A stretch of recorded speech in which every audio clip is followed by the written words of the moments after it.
پیش خدمت ہے افسانوں کا مجموعہ وہ فسانے تیرے، تحریر اور آواز روحی فرخ۔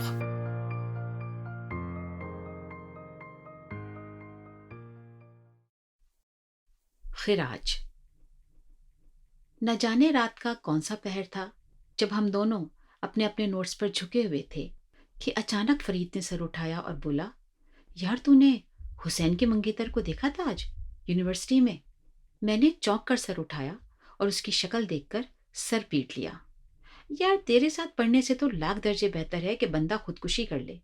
اتنی مشکل سے موڈ بنا تھا پڑھنے کا اور میں غرق ہو چکا تھا اس تھیوری میں، اور تجھے وہ یاد آ گئی، کیا نام ہے اس کا؟ ہاں، حسین کی منگیتر۔ اب اس کے ساتھ کیا مصیبت ہو گئی؟ فرید نے ایک درد بھری آہ کھینچی، قالین پر پڑا کشن اٹھا کر اپنے پیچھے لگایا اور اس پر ایک ادا کے ساتھ ٹکتے ہوئے کہا، یار حسین جیسے لڑکے کی بھی منگیتر ہے، لعنت ہے ہم پر۔ ہاں واقعی لعنت ہو تم پر، میں نے جل کر کہا اور اپنی نظریں اور دل بھی دوبارہ نوٹس پر جمانے کی کوشش کی۔ تو نے کبھی سوچا اس لفظ منگیتر میں کتنا حسن چھپا ہے؟ یوں جیسے گھنٹیاں بج رہی ہوں، ہولے ہولے، آہستہ آہستہ۔ ارے بھائی میرے، چپ کر جا، نہ کر شور۔ تجھے تو فیل ہو جانے سے کوئی فرق پڑتا نہیں، تیرے ابا ہی نہیں ہے جو تجھے مار کا خوف ہو۔ میں نے کیا قصور کیا ہے؟ تو جانتا ہے اچھی طرح کہ میرے ابا کس قبیل کے انسان ہیں۔ یوں لگا جیسے فرید کے کانوں میں میری فریاد پہنچی ہی نہ ہو۔ وہ اسی طرح کشن سے ٹیک لگائے، بالوں میں انگلیاں دیے، آنکھیں چھت پر ٹکائے بکے گیا۔ اس لفظ کو سنتے ہی میرے سامنے ایک کامنی نازک سی لڑکی آ جاتی ہے، منموہنی صورت والی، ہوش ربا مسکراہٹ والی، شرمائی شرمائی سی، لجائی لجائی سی، جس کے ہاتھوں میں ڈھیر ساری نازک نازک کانچ کی چوڑیاں ہوں اور پیروں میں سجیلی سی پائل ہو، جس کے گھنگرو اس کے قدموں کے ساتھ ہولے ہولے بجیں، چھن چھن۔ لو بھائی، اب گئے کام سے، میں نے دونوں ہاتھوں سے اپنا سر تھامتے ہوئے سوچا۔ اس شاعر صفت لڑکے پر طاری ہو جانے والی یہ کیفیت میرے لیے نئی نہیں تھی۔ وہ اسی طرح اکثر اپنی رومانویت کے زیر اثر دنیا و مافیہا سے بے خبر ہو جایا کرتا تھا، اپنے احساسات اور محسوسات کا حسن بیان کرنے میں گھنٹوں صرف کر سکتا تھا۔ اس سے پہلے کہ وہ پوری طرح اس کیفیت کی گرفت میں چلا جاتا، میں نے گھگیا کر کہا، بس کر یار، پڑھ لینے دے تھوڑا سا، یہ اپنی گھنٹیاں اور پائلیں پھر کبھی بجا لینا۔ نہ جانے میری کون سی نیکی اس وقت کام آ گئی۔ خلاف توقع بہت جلد وہ اپنی جون میں واپس آتے ہوئے اٹھ کھڑا ہوا اور میرا ہاتھ پکڑ کر کھینچتے ہوئے بولا، چھوڑ یار، کیا رکھا ہے پڑھائی میں، چل میرے ساتھ، تجھے چائے پلاتا ہوں کیفے پیالہ کی۔ تو بھی کیا یاد کرے گا کہ کس سخی سے واسطہ پڑا تھا۔ اور واقعی ان لمحات کو میں نے اکثر یاد کیا ہے۔ شبنمی رات کے اس حصے میں چائے کی پیالی میں سے اٹھتی بھاپ میں گھرا اس کا چہرہ، اس کی خوبصورت باتیں اور حسن کے قصیدے۔ اس کے بعد کتنے ہی دن گزر گئے، ہماری تعلیم مکمل ہو گئی، یونیورسٹی چھوٹ گئی، سارے یار دوست تر بتر ہو گئے۔ میں نے ایک فارماسیوٹیکل کمپنی میں ملازمت اختیار کر لی اور امی نے میرے لیے لڑکیاں دیکھنی شروع کر دیں۔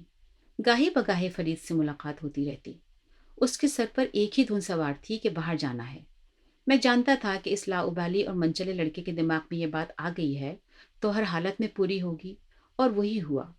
وہ مجھ سے ملنے آیا، یہ بتانے کے لیے کہ اس کا ویزا لگ گیا ہے اور کچھ ہی دنوں میں امریکہ کے لیے اس کی فلائٹ ہے۔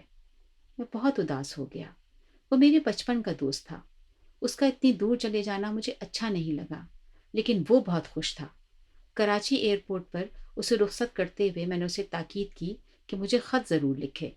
ارے یار چھوڑ، خط وط لکھنے کا کس کے پاس ٹائم ہوگا، میں تجھے جاتے ہی فون کروں گا، اس نے اپنے مخصوص لہجے میں کہا۔ لیکن میں اس کے فون کا انتظار کرتا ہی رہ گیا۔ اس کی امی سے پتہ چلا کہ وہ نیو یارک خیریت سے پہنچ گیا ہے اور فی الحال اپنے ایک دوست کے ساتھ رہ رہا ہے۔ پھر بہت سارے دن گزر گئے۔ امی کو آخرکار میرے لیے ایک لڑکی پسند آ گئی اور اس سے میری منگنی ہو گئی۔ وہ چونکہ ابھی میڈیکل کے آخری سال میں تھی، اس لیے یہ طے ہوا کہ شادی اس کی پڑھائی ختم ہونے کے بعد ہوگی۔ اپنی ملازمت کے دوسرے سال مجھے معلوم ہوا کہ میں ان 6 لوگوں میں شامل ہوں جنہیں کمپنی کی طرف سے ایک ٹریننگ کورس کے لیے 1.5 مہینے کو امریکہ بھیجا جا رہا ہے۔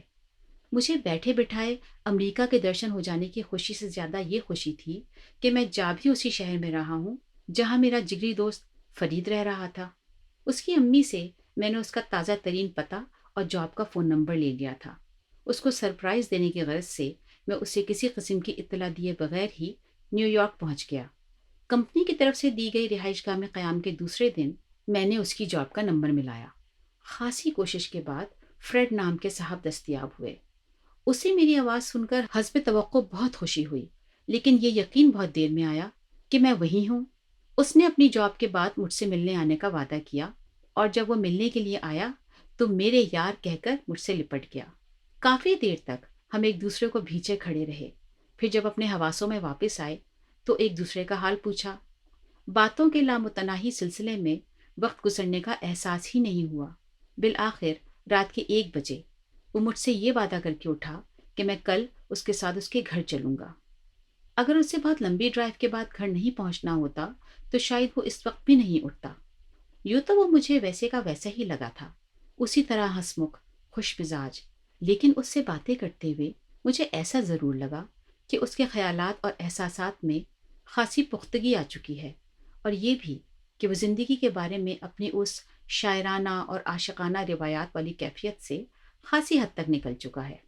دوسرے دن اس کے گھر کی جانب چلتے ہوئے ہم دنیا زمانے کی باتیں کرتے اور بیتے دنوں کے قصے کہانیاں یاد کرتے اور دل کھول کر ہنستے رہے۔ اپنی باتوں میں جب ہمارے دوستوں کی شادیوں کا ذکر نکلا تو اسے میری شادی کا خیال بھی آ گیا۔ تو کب کر رہا ہے شادی یار؟ اس نے پوچھا۔ بس اگلے سال، میں نے جواب دیا، اور پھر اس سے پوچھا، تمہارے کیا ارادے ہیں؟ تمہاری امی نے مجھے تاکید کر کے بھیجا ہے کہ تمہارا اندیہ لے کر آؤں تاکہ تمہارا بھی کچھ انتظام کیا جائے، اگر تم نے کوئی میم شیم نہ کر لی ہو تو۔ آخری جملہ میں نے اسے محض چھیڑنے کے لیے کہا تھا، لیکن میں نے دیکھا کہ اس کے چہرے کا رنگ ایک لمحے کے لیے بدل سا گیا ہے، پھر دوسرے ہی لمحے اس نے نارمل ہوتے ہوئے ہنس کر کہا، اور اگر کر لی ہو تو؟ میں نے چونک کر اسے دیکھا۔ اس نے میری طرف دیکھے بغیر اپنی بات آگے بڑھائی۔ میں بہت عرصے سے امی کو بتانا چاہ رہا تھا، مگر میری ہمت نہیں ہو رہی تھی۔ اب اچھا ہے، تمہارے ذریعے ان کو پتہ چل جائے گا۔ کب کی تم نے شادی؟ میں نے حیرت کے دھچکے سے سنبھلتے ہوئے پوچھا۔ ابھی میں نے شادی نہیں کی، بس منگنی ہوئی ہے ہماری، اس نے نہ جانے کیوں اٹکتے اٹکتے کہا۔ پھر کچھ دیر ٹھہر کر بولا، مگر وہ میرے ساتھ ہی رہتی ہے، بلکہ کہنا چاہیے کہ میں اس کے ساتھ رہتا ہوں، کیونکہ جس گھر میں ہم رہتے ہیں وہ اسی کا ہے۔ اس کا کہنا ہے کہ جب ہم لوگ ایک دوسرے کو اچھی طرح سمجھ لیں گے پھر شادی کریں گے۔ ایک لمحے کو اس نے میری طرف دیکھا اور پھر کہا، تم اس سے مل کر یقیناً خوش ہوگے، بہت اچھی طبیعت کی ہے وہ۔ اس کی منگیتر سے ملنے کا اشتیاق مجھے نہ ہوتا تو کسے ہوتا؟ اس کی خوبصورت باتوں کو یاد کرتے ہوئے میں نے اس لڑکی کا تصور کرنے کی کوشش کی جو میرے یار کے من کو اتنا بھا گئی تھی کہ اپنی ماں کو بتائے بغیر اس نے اس سے شادی کا ارادہ کر لیا تھا۔ لمبے خوبصورت بالوں والی، صرف قامت، نازک سی لڑکی۔ پھر راستے بھر ہماری زیادہ باتیں نہیں ہوئیں۔ وہ تو خاموش تھا ہی، میں بھی اپنے خیالات میں گم رہا۔ میں اس وقت چونکا جب ایک خوبصورت گھر کے ڈرائیو وے پر اس نے اپنی کار کھڑی کی۔ نینسی اس وقت گھر میں ہے نہیں، تھوڑی دیر میں آ جائے گی، تم بیٹھو، اس نے مجھے لیونگ روم میں بٹھاتے ہوئے کہا۔ ابھی ہمیں بیٹھے ہوئے بمشکل 5 منٹ ہی گزرے ہوں گے کہ گھر کا دروازہ کھول کر کوئی اندر داخل ہوا۔ ہائی نینسی، فرید نے آگے بڑھ کر اس کے ہاتھ سے بڑے بڑے گروسری بیگز لیتے ہوئے بڑے پیار سے کہا۔ نینسی، میں نے بے یقینی سے پہلے فرید کو اور پھر اسے دیکھا۔